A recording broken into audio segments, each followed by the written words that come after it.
Hi friends, welcome to our channel Ami Chutney.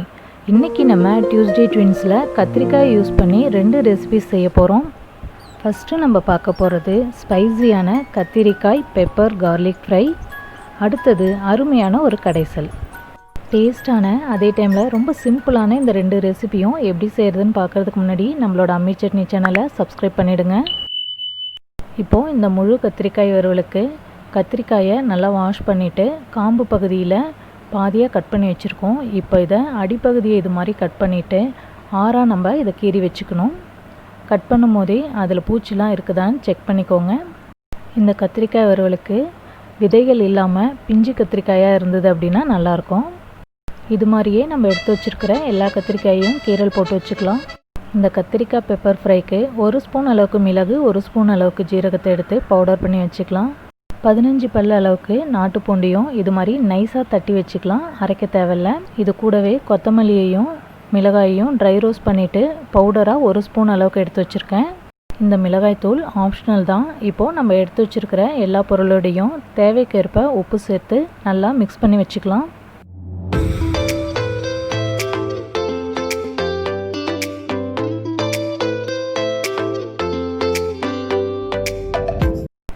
இப்போ இந்த மசாலாவை நம்ம கீறி வச்சிருக்கிற கத்திரிக்காய்க்கு நடுவில் வச்சு ஸ்டஃப் பண்ணிடலாம்.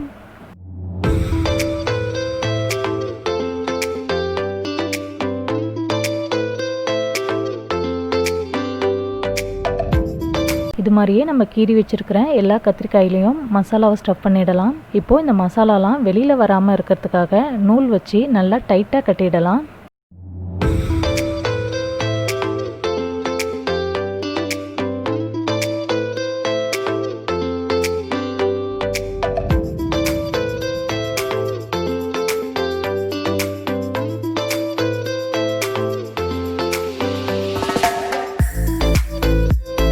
இப்போது கத்திரிக்காய் எல்லாம் ரெடியாக இருக்குது. இதை நம்ம வறுத்துடலாம். இதுக்கு ஒரு வாணலில் 4 ஸ்பூன் அளவுக்கு எண்ணெய் சேர்த்துக்கலாம். எண்ணெய் சூடானதும் நம்ம கட்டி வச்சுருக்கிற கத்திரிக்காயெல்லாம் ஒன்று ஒன்றா இது மாதிரி அடுக்கிடலாம். இப்போது இதை மூடி போட்டு மூடி வச்சிடலாம். கொஞ்சம் நேரத்துக்கு அப்புறம் இது மாதிரி திறந்துட்டு கத்திரிக்காயெல்லாம் நம்ம திருப்பி விட்டுடலாம். இந்த கத்திரிக்காய் ஃப்ரைக்கு ஒரு 10 to 15 மினிட்ஸ் ஆகும். ஏன்னா இது நம்ம சிம்மில் வச்சு பொறுமையாக இது மாதிரி திருப்பி விட்டு வறுத்து எடுக்கணும். திரும்பவும் இதை நம்ம மூடி வச்சு அப்பப்போ இது மாதிரி திறந்து விட்டு இதை திருப்பி போட்டுக்கிட்டே இருக்கணும். இந்த கத்திரிக்காய் நல்லா டார்க் ஆகிற வரைக்கும் நம்ம இதை வேக விடணும். வேக வைக்கும் போது சிம்மில் வச்சே வேக வச்சுக்கலாம்.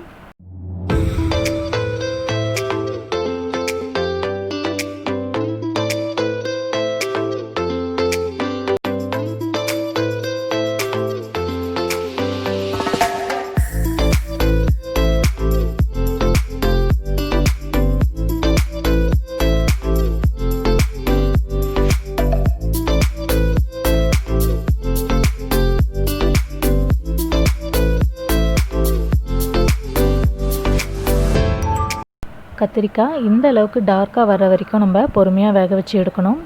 இப்போ நமக்கு சூப்பரான கத்திரிக்காய் பெப்பர் garlic ஃப்ரை ரெடி ஆயிடுச்சு. அடுத்து நம்ம தோசைக்கு மேட்சிங்கான அருமையான கத்திரிக்காய் கடைசல் எப்படி செய்கிறதுன்னு பார்க்க போகிறோம். கத்திரிக்காய் கடைசலுக்கு ஒரு பெரிய கத்திரிக்காய் எடுத்துருக்கோம். இதுக்கு ஒரு பெரிய வெங்காயம், 2 தக்காளி, காரத்திற்கேற்ப பச்சை மிளகாய், 10 பல் நாட்டு பூண்டு, கொஞ்சமாக புளி. இப்போ குக்கரில் 2 ஸ்பூன் அளவுக்கு சமையல் எண்ணெய் சேர்த்து கட் பண்ணி வச்சுருக்கிற வெங்காயம் தக்காளிலாம் சேர்த்து நம்ம வதக்கிக்க போகிறோம்.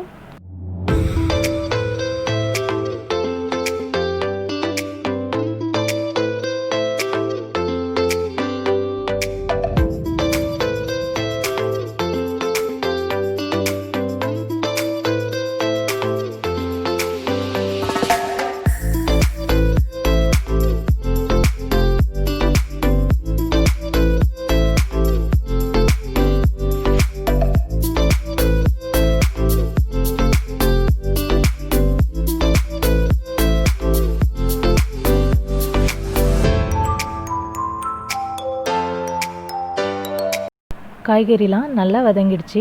இப்போது இது வேகிறதுக்காக காய்கறிலாம் மூழ்கிற அளவுக்கு மட்டும் தண்ணி சேர்த்து 2 விசில் வச்சு வேக வச்சுக்கலாம்.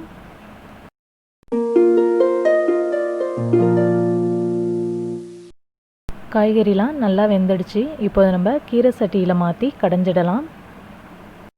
கீரை சட்டி இல்லாதவங்க மிக்சியில் கூட போட்டு ஒரு தடவை நல்லா ஓட்டி எடுத்துக்கலாம். இப்போ நமக்கு கடைசல் ரெடி ஆயிடுச்சு. இதை நம்ம தாளிப்பு போட்டுடலாம். தாளிப்புக்கு 1 ஸ்பூன் மட்டும் எண்ணெய் சேர்த்து கடுகு, ஜீரகம், கொஞ்சமாக உளுத்தம்பருப்பு. இப்போ இதில் வாசனைக்காக 1 கொத்து கறிவேப்பிலை சேர்த்துக்கலாம். இப்போ இதில் நம்ம கடைஞ்சி வச்சுருந்த கத்திரிக்காய் கடைசலை சேர்த்து நல்லா கலந்து வச்சிடலாம். இந்த கடைசலில் தண்ணி நிறையா சேர்த்தோம் அப்படின்னா கொஞ்சம் சலசலன்னு இருக்கும். அதனால் இந்த அளவுக்கு கெட்டியாக இருந்தது அப்படின்னா நல்லாயிருக்கும். இப்போது இது ஒரு கொதி வந்ததுக்கப்புறமா நம்ம இறக்கிடலாம். இன்றைக்கி டியூஸ்டே ட்வின்ஸில் நம்ம பார்த்த தோசைக்கு மேட்சான கத்திரிக்காய் கடைசலும் அருமையான கத்திரிக்காய் பெப்பர் ஃப்ரையும் உங்களுக்கு பிடிச்சிருக்கோன்னு நம்புகிறேன். இது மாதிரியே நெக்ஸ்ட்டு டியூஸ்டேவும் நல்ல 2 ரெசிபியோடு நம்ம மீட் பண்ணலாம். இந்த வீடியோவை லைக் பண்ணி எங்களை சப்போர்ட் பண்ணுங்கள். தேங்க்யூ.